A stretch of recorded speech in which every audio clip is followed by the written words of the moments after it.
மரக்கடிக்கும் ஆசை சீரியலில் பார்த்தீங்கன்னா, ரோஹிணியின் பேச்சை முழுமையாக நம்பி வரக்கூடிய மனோஜ் அவர் சொல்லக்கூடிய விஷயங்களை ஏற்றுக்கொண்டு செயல்பட்டு வருகிறார். கிறிஸுடன் பழக வேண்டும் என்ற ரோஹிணியின் விருப்பத்திற்கும் மனோஜ் சம்மதிக்கிறார். இதையடுத்து கிறிஸையும் அழைத்து கொண்டு மனோஜ் ஒரு ஹோட்டலுக்கு செல்கிறார். அங்கு மூவரும் ஒன்றாக அமர்ந்து சாப்பிட தொடங்குகிறார்கள். அந்த நேரத்தில் ஒரு பயணியை காரில் அழைத்து செல்லும் வேலையாக முத்து அந்த ஹோட்டல் பகுதிக்கு வாரார். அப்போது தற்செயலாக மனோஜ், ரோஹிணி மற்றது கிறிஸ் ஆகிய மூவரையும் ஒன்றாக ஹோட்டலுக்குள்ளே செல்றதை முத்து பார்த்து விடுகிறார். மனோஜ் இவர்கள் இருவரும் இங்கே என்ன செய்கிறார்கள் என சந்தேகம் முத்துவுக்கு ஏற்படுகிறது. இதனால் அவர்களை பின்தொடர்ந்து உள்ளே சென்று பார்க்கிறார். உள்ளே சென்ற முத்துவுக்கு மேலும் ஒரு அதிர்ச்சி காத்திருக்கிறது. ரோஹிணி மற்றது கிறிஸுடன் அமர்ந்து மனோஜ் சாப்பிட்டு கொண்டிருப்பதை அவர் பார்க்கிறார்.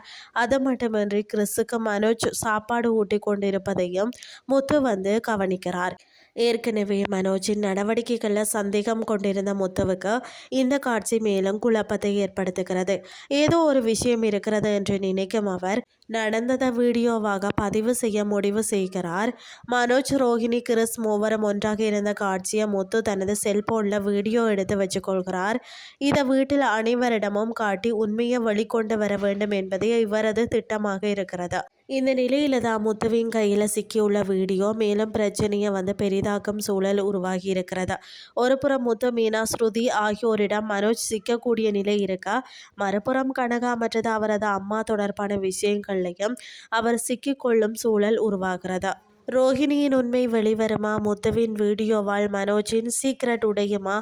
இந்த சிக்கலில் இருந்த மனோஜ் எப்படி தப்பிக்க போகிறார் அப்படின்னு சொல்லி பொறுத்திருந்து பார்க்கலாம்.